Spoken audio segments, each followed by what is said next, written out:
وَقَضَىٰ رَبُّكَ أَلَّا تَعْبُدُوا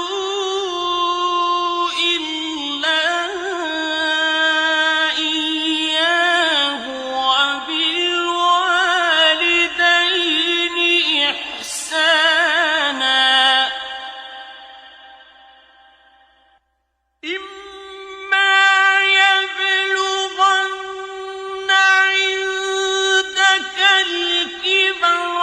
أَحَدُهُمَا أَوْ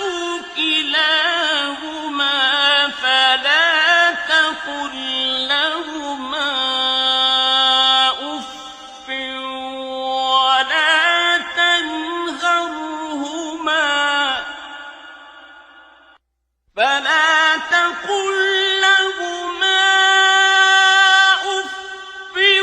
وَلَا تَنْهَرْهُمَا وَقُل لَّهُمَا قَوْلًا كَرِيمًا